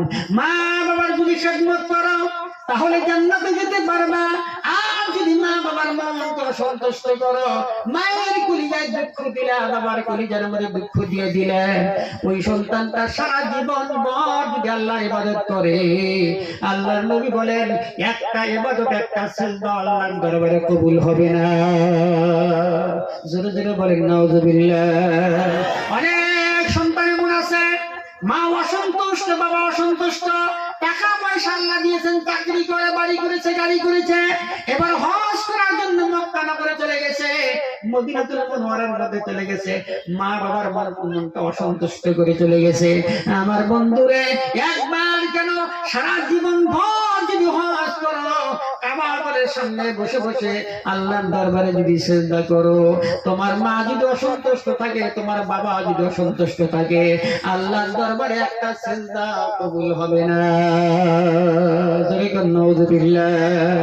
আমার সোনার মায়েরা, তাহলে বোঝা গেল এক নম্বর আমরা আল্লাহর ইবাদত করব। কার ইবাদত করব? জোরে বলেন, কার ইবাদত করব? আল্লাহ রাব্বুল আলামিনের ইবাদত করব, আল্লাহর সামনে মাথা নত করব। আল্লাহ দুনিয়ার মধ্যে আমাদেরকে পাঠিয়েছেন একটাই কারণে। আল্লাহ রাব্বুল আলামিন বলেন, ওয়া মা খালাকাতুল জিন্না ওয়াল ইনসা ইল্লা লিয়াবুদুন। পৃথিবীর জমিনের মধ্যে মানুষ জাতি আর জিন জাতিকে আমি আল্লাহ রাব্বুল আলামিন একমাত্র আমার ইবাদত করার জন্য, একমাত্র আমার আনুগত্য, আমার দাসত্ব গোলামি করার জন্য আমি মানুষ জাতি আর জিন জাতিকে আমি আল্লাহ সৃষ্টি করেছি। জোরে বলুন সুবহানাল্লাহ। আমার ভাইরা, সোনার মায়েরা, এখন দুনিয়ার মধ্যে আল্লাহর ইবাদত করলাম না, আল্লাহ রাব্বুল আলামিন কোরআনে কারীমের মধ্যে বলেন, ওয়ালাকাদ জারা'না লি জাহান্নামা কাসীরাম মিনাল জিন্নি ওয়াল ইনস লাহুম কুলুবুন লা ইয়াফকাহুনা বিহা ওয়া লাহুম আ'য়ুনুন লা ইউবসিরুনা বিহা ওয়া লাহুম আযানুন লা ইয়াসমাউনা বিহা উলাইকা কাল আনআম ইলা আখিরিল আয়াত। আল্লাহ রাব্বুল আলামিন বলেন, কিয়ামতের কঠিন মাঠ দিন শুরু হয়ে যাবে, কোটি কোটি মানুষ যখন হাসরের ময়দানে দাঁড়াবে বন্ধু, ওই সময়ের মধ্যে আল্লাহ রাব্বুল আলামিন কোটি কোটি মানুষ এবং জিনকে জাহান্নামের ফয়সালা করে দিবেন। জোরে কোন নাউজুবিল্লাহ। জাহান্নামের ফয়সালা করা হবে। কি জন্য জাহান্নামের ফয়সালা করা হবে? আল্লাহ রাব্বুল আলামিন আগের আয়াতে বলেন, লাহুম কুলুবুন লা ইয়াফকাহুনা বিহা, তাদেরকে আমি জ্ঞান দিয়েছিলাম, মাথার মধ্যে ব্রেন দিয়েছিলাম, বিবেচনা করার জন্য মাথার মধ্যে জ্ঞান দিয়েছিলাম। দুনিয়ার সব কিছু বুঝতে পারলো, আমি আল্লাহকে তারা চিনতে পারলো না। দুনিয়ার কোনটায় লাভ হবে, কোনটায় লস হবে, সবকিছু বুঝতে পেরেছে, কিন্তু আমি আল্লাহ যে তাকে সৃষ্টি করেছি আমাকে চিনতে পারে নাই। আমার বন্ধুগণ, আল্লাহ রাব্বুল আলামিন বলেন, তারা কোনো সময় চিন্তা ভাবনা করে নাই। এই যে ব্রেন আল্লাহ তাআলা দান করলেন, এই ব্রেনটার মধ্যে আল্লাহ কত শক্তি দান করেছেন। একজন মানুষের ব্রেনটার মধ্যে আল্লাহ এমন শক্তি দিয়েছে বন্ধুরে, দুনিয়ার মধ্যে কত বিশাল বড় বড় জিনিস, কত বড় বড় কম্পিউটার বৈজ্ঞানিকরা সৃষ্টি করলো, কত বিশাল বড় বড় মেশিনারি বস্তু সৃষ্টি করেছে। আমার বন্ধুগণ, আমার ভাইরা, মানুষের ব্রেন যে কত চৌকা, একটা প্রমাণ করে দেয়। এই যে প্লেন ওরা আকাশের মধ্যে আপনারা দেখেন, এই প্লেন গুলির মধ্যে মনে করেন একটা প্লেনের মধ্যে 2 থেকে 250 যাত্রী গুয়াহাটি এয়ারপোর্ট থেকে উড়াল মারছে, আমেরিকা যাবে, লন্ডনে যাবে, সাউথ আফ্রিকার মধ্যে যাবে, সৌদি আরবে যাবে, 250 থেকে 300 যাত্রী নিয়ে প্লেনটা উড়াল মারলো। এবার উঠতে উঠতে 50,000 ফিট উপরে প্লেনটা উঠতেছে, যাইতে যাইতে যাইতে যাইতে আটলান্টিক মহাসাগর, পৃথিবীর মধ্যে সবচেয়ে বড় মহাসাগরের নাম হলো আটলান্টিক মহাসাগর। জোরে জোরে বলুন সুবহানাল্লাহ। এই আটলান্টিক মহাসাগরের মাঝপথে দাঁড়িয়ে 50,000 ফিট প্লেন উপরে উঠতেছে, সমুদ্রের মাঝ পথে যাইয়া হঠাৎ করে প্লেনটার একটা নাট ঢিলা হয়ে গেছে, একটা স্ক্রু ঢিলা হয়ে গেছে। এবার ওই মুহূর্তে নাটটা টাইট করা লাগবে, ওই মুহূর্তেই ওখানে ওটার ব্যবস্থা করা লাগবে, তা না হলে প্লেনটা অ্যাক্সিডেন্ট হয়ে যাবে। প্লেনটা 50,000 ফিট উপরের থেকে পড়ে আটলান্টিক মহাসাগরের মাঝ পথে পড়ে 300 যাত্রীর জীবন ধ্বংস হয়ে যাবে। 36,000 ফিট পানির নিচে প্লেনটা চলে যাবে। আল্লাহ রাব্বুল আলামিন মানুষের মাথার মধ্যে কেমন ব্রেন দিয়ে দিলেন, কেমন ব্রেনটা স্পিড করে দিলেন বন্ধুরে। ওই চলতি প্লেনের মধ্যে মেকানিক লাগানোর কোনো ব্যবস্থা নাই, কথা বলেন ঠিক না বেঠিক? মেকানিক লাগাইয়া নাট টাইট করার কোনো ব্যবস্থা নাই। মানুষের মাথার মধ্যে আল্লাহ এমন ক্ষমতা দিয়ে দিলেন, গুয়াহাটি এয়ারপোর্ট থেকে বসে বসে, দিল্লি এয়ারপোর্ট থেকে বসে বসে, সৌদি আরব জেদ্দা এয়ারপোর্ট থেকে বসে বসে ওই 50,000 ফিট উপরে প্লেনটা উঠতেছে, ওইখানে বসে বসে কম্পিউটারের মধ্যে নাটটা ঢিলা, নাটটা টাইট দিলে পরে আটলান্টিক মহাসাগরের 50,000 ফিট উপরের প্লেনের নাটটা টাইট হয়ে যায়। জোরে জোরে বলুন সুবহানাল্লাহ, সুবহানাল্লাহ। এমন মাথার ব্রেন আল্লাহ দিয়ে দিলেন, এই ব্রেন দিয়ে সবকিছু বুঝলো। আল্লাহকে যে চিন্তা করা লাগে এটা বলে না। আল্লাহ রাব্বুল আলামিন বলেন, লাহুম কুলুবুন লা ইয়াফকাহুনা বিহা ওয়া লাহুম আ'য়ুনুন লা ইউবসিরুনা বিহা। আল্লাহ রাব্বুল আলামিন বলেন, আমি তাদেরকে মূল্যবান দুটি চোখ দান করেছিলাম, এই চোখ দিয়ে কোনোদিন আমার কোরআনের কারিমের তেলাওয়াত করে নাই, আমার নবীর হাদিস শরীফ দেখে নাই, দুনিয়ার সব বাজে বস্তুগুলো দেখেছে, খারাপ বস্তুগুলো দেখেছিল, কোনোদিন আমার কোরআন খুলে তারা দেখলো না। ওয়ালাহুম আযানুন লা ইয়াসমাউনা বিহা, তাদেরকে আমি আল্লাহ দুটি কান দান করেছিলাম, এই কান দিয়ে তারা কোনোদিন ভালো কথা শুনে নাই, সদা সর্বদাই খারাপ গান শুনেছে, কোনোদিন আমার কোরআনের তেলাওয়াত শুনে নাই। আল্লাহ রাব্বুল আলামিন বলেন, উলাইকা কাল আনআম, তারা হলো চতুষ্পায়ী জানোয়ারের মতন। আল্লাহ রাব্বুল আলামিন বলেন না, চতুষ্পায়ী জানোয়ারের মতন নয়। রাব্বুল আলামিন বলেন, বালহুম আদাল, এই জানোয়ার চতুষ্পায়ী জানোয়ারের তো ভালো মন্দ বিবেচনা করার ক্ষমতা আছে, কিন্তু এই মানুষগুলি জানোয়ারের চাইতে খারাপ। জোরে জোরে কোন নাউযুবিল্লাহ। কেমনে করে জানোয়ারের চাইতে খারাপ? আসেন বাস্তব প্রমাণ করে দেয়। আপনার বাড়িতে একটা কুকুর পালেন, কারো বাড়ির মধ্যে যদি কুকুর পালেন, 6 মাস পর্যন্ত কুকুরটা যদি আপনি পালা পোষা করেন, আপনি হঠাৎ করে একদিন বাড়িতে নাই, গুয়াহাটিতে চলে গেছেন, নাইবা তো বিদেশের থেকে আসতে আপনার রাত্রের 12টা-1টা হয়ে গেছে, আপনার বাড়ির চতুর্পাশে দেওয়াল করা আছে, এই দেওয়ালের মধ্যে চতুর্দিকে বাউন্ডারি করা আছে, একটা গেট খোলা আছে, এই গেট দিয়ে আপনার বাড়ির মধ্যে প্রবেশের দরজা। আপনার বাড়ির কুকুর যেটা আছে, এই কুকুরটা গেটের মধ্যে বসে থাকে, হঠাৎ করে রাত্রের 12টা-1টার সময় আপনি গেটের সামনে আসলেন, আপনাকে দেখার পর আপনার বাড়ির কুকুরটা সঙ্গে সঙ্গে উঠে আপনার চতুর্দিকে ঘোরে, আপনার পায়ের মধ্যে সালাম করে, লেটু লড়াই আপনাকে বলে দেয়, স্যার আপনার জন্য দরজা খোলা আছে। কথা বলেন না কেন? কথা বলেন ঠিক না বেঠিক? স্যার আপনার জন্য দরজা খোলা আছে। আপনার বাড়ির কুকুরটা কোনো আওয়াজ করে না, কোনো শব্দ করলো না, আপনার চতুর্পাশে ঘুরলো, আপনার পায়ের মধ্যে চুম্বন করলো, লেটু দিয়ে সিগন্যাল করে দিল আপনার জন্য দরজা খোলা আছে। এই জায়গার মধ্যে যদি রাত 12টা-1টার সময় যদি আপনি না হইয়া যদি কোনো চোর আসতো, কোনো চোর যদি আসতো, নাই বা কোনো ডাকাত আসতো, এবার আপনি বলেন আপনার বাড়ির কুকুরটাকে চুপ করে বসে থাকতো। কথা বলেন, চুপ করে বসে থাকতো, আওয়াজ করে আপনাকে ঘুম থেকে জাগায় দিত, গর্দানে কামড়াইতো, ঠ্যাঙ্গে কামড়াইতো, চামড়া উঠাই দিত। কথা বলেন ঠিক না বেঠি? তাহলে বোঝা গেল কুত্তায় শত্রুও চিনল, বন্ধুরও চিনল, কুত্তায় মালিককে চিনতে পারলো, চোরকেও চিনতে পারলো। আমার আল্লাহ বলেন, উলাইকা কাল আনআম বাল হুম আযাল, এই কুত্তায় তো শত্রুও চিনল, বন্ধুও চিনল, মালিককেও চিনতে পারলো, চোরকেও চিনতে পারলো। এই মানুষগুলি আমি সৃষ্টি করলাম, এই মানুষগুলি আমি আল্লাহরে চিনতে পারলো না, এরা চতুষ্পয় জানোয়ার, কুত্তার চাইতে এই মানুষগুলা দুনিয়ার মধ্যে কুত্তার চাইতে খারাপ। জোরে জোরে করে নাউযুবিল্লাহ। আমার বাজান আমার বন্ধুগণ, এবার শুন, আল্লাহ রাব্বুল আলামিন বলেন,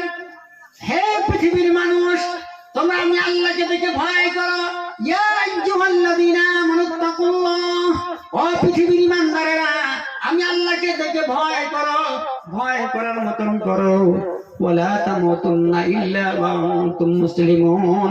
দুনিয়ার মধ্যে থেকে কতক্ষণ পর্যন্ত মৌতের আশা করিও না, কতক্ষণ পর্যন্ত মৃত্যুবরণ করিও না, যতক্ষণ পর্যন্ত তোমার বান্দা পরিপূর্ণ মুসলমান না হতে পারো। জোরে জোরে বলুন সুবহানাল্লাহ। এবার বুকে হাত দিয়ে বলেন তো, আমরা কি পরিপূর্ণ মুসলমান হতে পেরেছি? অথচ আমরা আজ হোক কাল হোক মৃত্যুবরণ করতেছি, কিন্তু এই যে মৃত্যু যেটা বরণ করতেছি, পরিপূর্ণ মুসলমান যদি আপনি না হন, বিপদ হবে কবরের মধ্যে, বিপদ হবে হাসরের ময়দানে। আল্লাহর সামনে আপনার দাঁড়ানো লাগবে, আল্লাহর সামনে হিসাব নিকাশ গুলো দেওয়া লাগবে। যুবক বন্ধুরা রে, এখনো 20 বছর বয়স চলতেছে, 25 বছর বয়স চলতেছে, এখনো কেন মসজিদের মধ্যে যাও না? মনে মনে চিন্তা করো, আমার বয়স কেবলমাত্র 25 বছর, 30 বছর বয়স হয়ে গেছে, এখনই কেন মসজিদের মধ্যে যাব? এখনই কেন নামাজের দিকে যাব? আর তো 50 বছর দুনিয়ায় জীবিত থাকবো। বন্ধু, তোমার মতন অনেক যুবক আছে, সারাদিন খেলা চালায়, রিক্সা চালায়, 5 ওয়াক্ত নামাজ পড়ে, রমজান শরীফের রোজা রাখে। তোমার মতন অনেক যুবক আছে, মানুষের বাড়িতে হাজিরা করে, 5 ওয়াক্ত নামাজ পড়ে। কথা বলেন ঠিক নেবে ঠিক? তোমার মতন অনেক যুবক আছে, কলেজে পড়ে লেখাপড়া করে, বিশ্ববিদ্যালয়ে লেখাপড়া করে, 5 বেলার নামাজ পড়ে, রোজা রাখে। সোনার মায়েরা, তুমি কেন পারো না?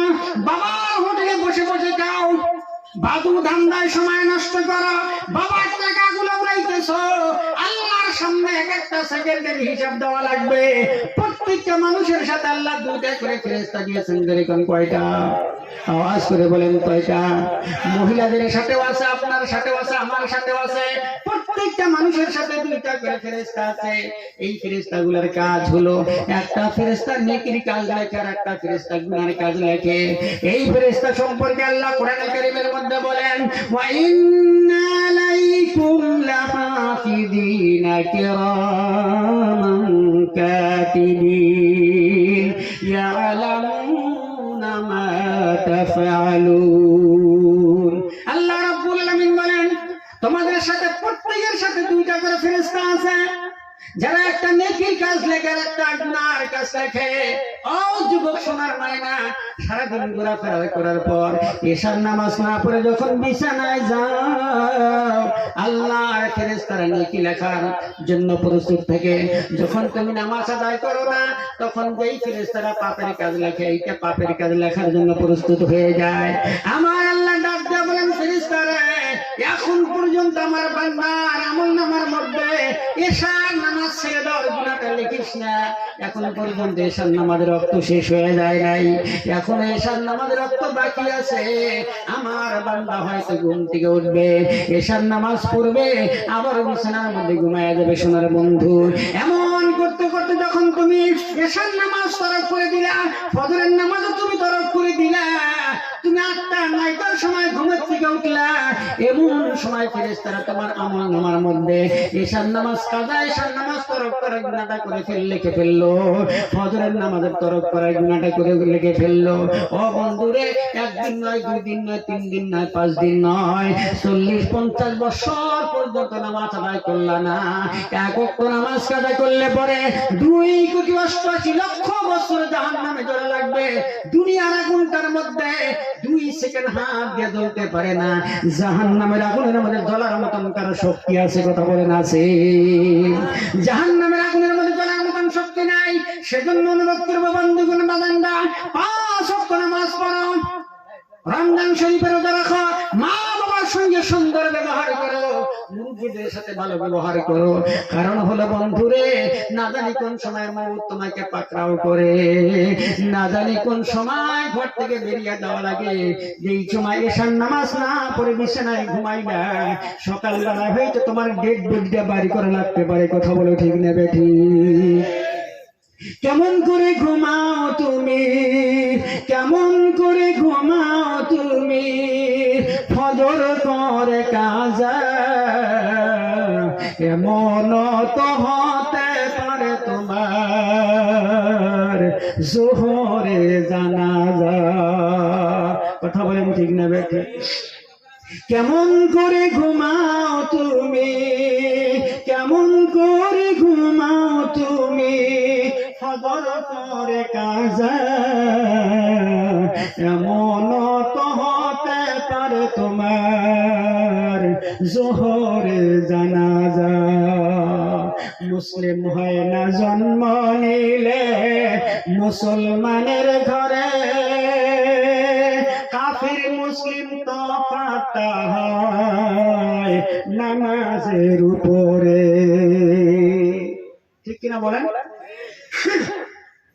মুসলিম হয় না জন্ম নিলে মুসলমানের ঘরে, কাফির মুসলিম তফাৎ হয় নামাজের উপরে। এই জীবনে ফরজ নামাজ, এই জীবনে ফরজ নামাজ না হয় যেন কাজা এমন তো হতে পারে তোমার জোহরে জানাজা। নামাজি লাশ কবরে রাখবে যখন, মাটির চাপায় পাঁজরের হার ভাঙবে রে তখন। বিষাক্ত ওই সাপের সবল, বিষাক্ত ওই সাপের সবল বেনামাজির সাজা এমন তো হতে পারে তোমার জোহরে জানাজা। লা ইলাহা ইল্লাল্লাহ, জোরে লা ইলাহা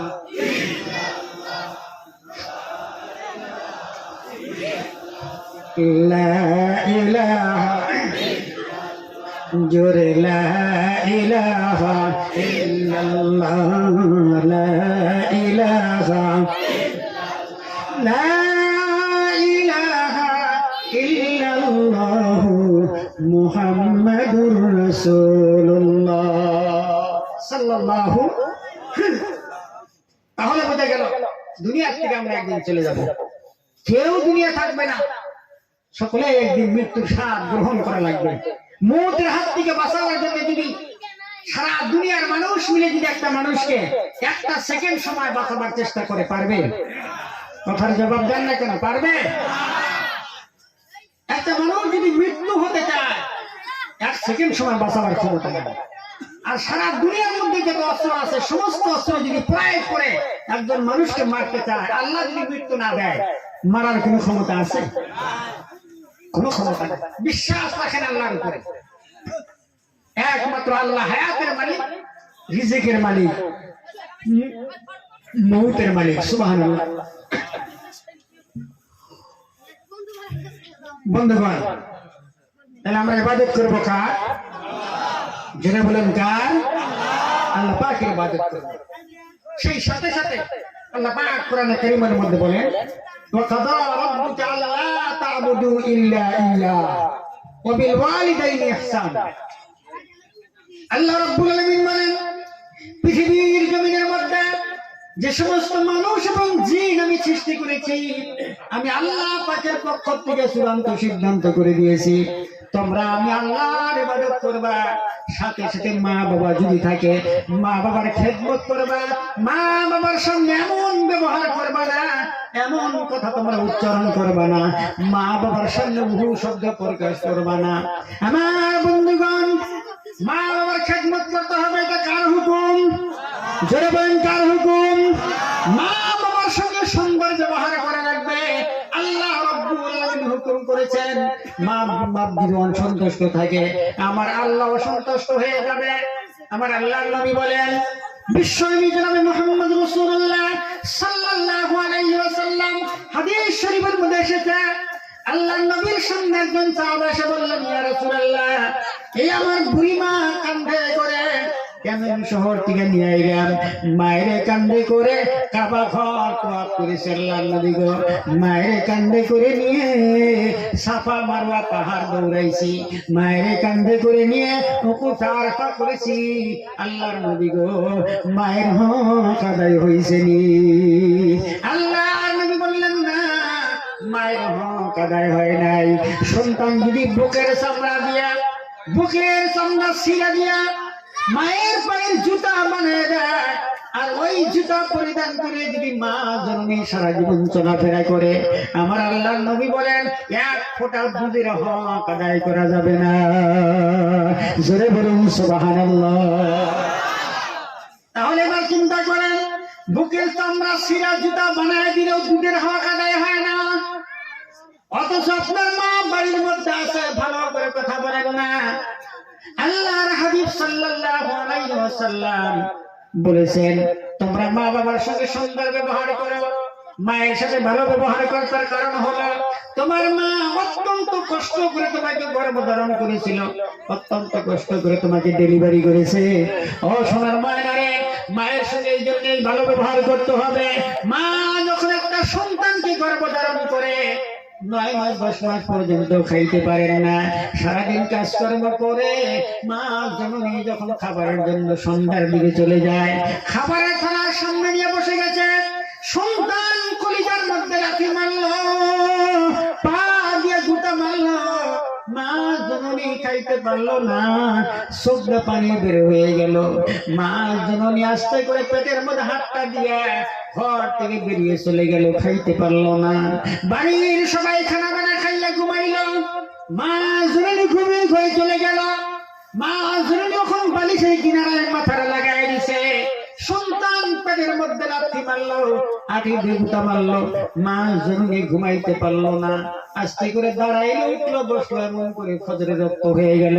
আমার আল্লাহর নবী বলেন, মা যে 9 মাস 10 মাস পর্যন্ত খাইতে পারলো না, মা জননী 9 মাস 10 মাস পর্যন্ত নফল রোজা রাখলে যে সওয়াব হইতো, আল্লাহ রাব্বুল আলামিন মায়ের আমলনামার মধ্যে 10 মাস পর্যন্ত নফল রোজা রাখার সওয়াব দান করে দেয়।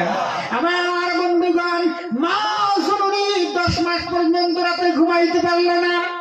আল্লাহর হাবিব বলেন, 9 মাস 10 মাস পর্যন্ত সারা রাত ভর নফল ইবাদত করলে যে সওয়াবটা হইতো, এই নফল নামাজ পড়ার সওয়াব আল্লাহ মায়ের আমলনামায় দান করে দেয়। জোরে বলেন সুবহানাল্লাহ।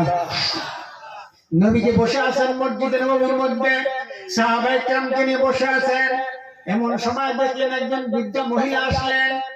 বৃদ্ধা মহিলা যখন নবীদের পাশে এসে গেছেন, আল্লাহ নবী গায়ের চাদরটা খুলে বৃদ্ধা মহিলাকে বসার জন্য জায়গা করে দিলেন। এবার যখন মহিলা কিছু সময় কথা বলার পর যখন যাওয়ার জন্য হাবিবের নিকট থেকে যখন উঠে দাঁড়াইলেন, আল্লাহর হাবিব আমার দাঁড়ায় গেলেন, কিছু দূর পর্যন্ত আগ বাড়ায় দিলেন। মহিলা যখন চলে গেল, সাহাবায়ে কেরাম বলেন, হুজুর গো, আচরিত হয়ে গেলাম, আপনার চাইতে সম্মানের মালিক দুনিয়ার মধ্যে আর কে হতে পারে? একজন সাধারণ মহিলা মানুষের জন্য আল্লাহ রাসূল গায়ের চাদর বিছান এবং বসার জন্য জায়গা করে দিলেন। আমরা বুঝতে পারলাম না, আচরিত হয়ে গেলাম। আল্লাহর হাবিব বললেন, সাহাবারা শোনো, ও আমার সাহাবারা শুনে রাখো, এই পৃথিবীর জমিনের মধ্যে আমার মায়ের বুকের দুধ আমার কিসমত হয় নাই, আমি আমার মায়ের দুধ পান করতে পারি না। এই বৃদ্ধা মহিলাটা 2.5 বছর, 2.5 বছর বুকের দুধ খাওয়ায় আমাকে মানুষ করেছিল। ইনি হচ্ছেন আমার দুধ মা হালিমা সাদিয়া রাদিয়াল্লাহু আনহা।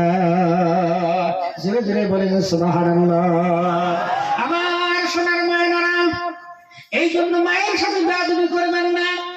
যদি মায়ের সাথে বেয়াদবি করেন, তকদির চলে যাবে, বেঈমান হয়ে কবরে যাওয়া লাগবে। মৌতের সময় করে মনে হচ্ছে হবে না। আল্লাহর নবী বলেন, যাদের মাতা পিতা দুনিয়ার মধ্যে বেঁচে আছে তাদের কপাল ভালো, তাদের নসিব ভালো। কেমন করে নসিব ভালো? আল্লাহর নবী বলেন, এই সন্তানটা একবার মায়ের দিকে বাবার দিকে মুহাব্বতের নজর করে একবার তাকায় দেখলো, একবার মনে মনে ভাবলো, এটা আমার গর্ভধারিণী মা, এইটা আমার জন্মদাতা পিতা। এমন করে যদি মুহাব্বত করে একবার নজর করে দেখে, আল্লাহ নবী বলেন, ওই সন্তানটার আমলনামার মধ্যে আল্লাহ রাব্বুল আলামিন সঙ্গে সঙ্গে একটা কবুল উমরা হজের সওয়াব দান করে দেয়।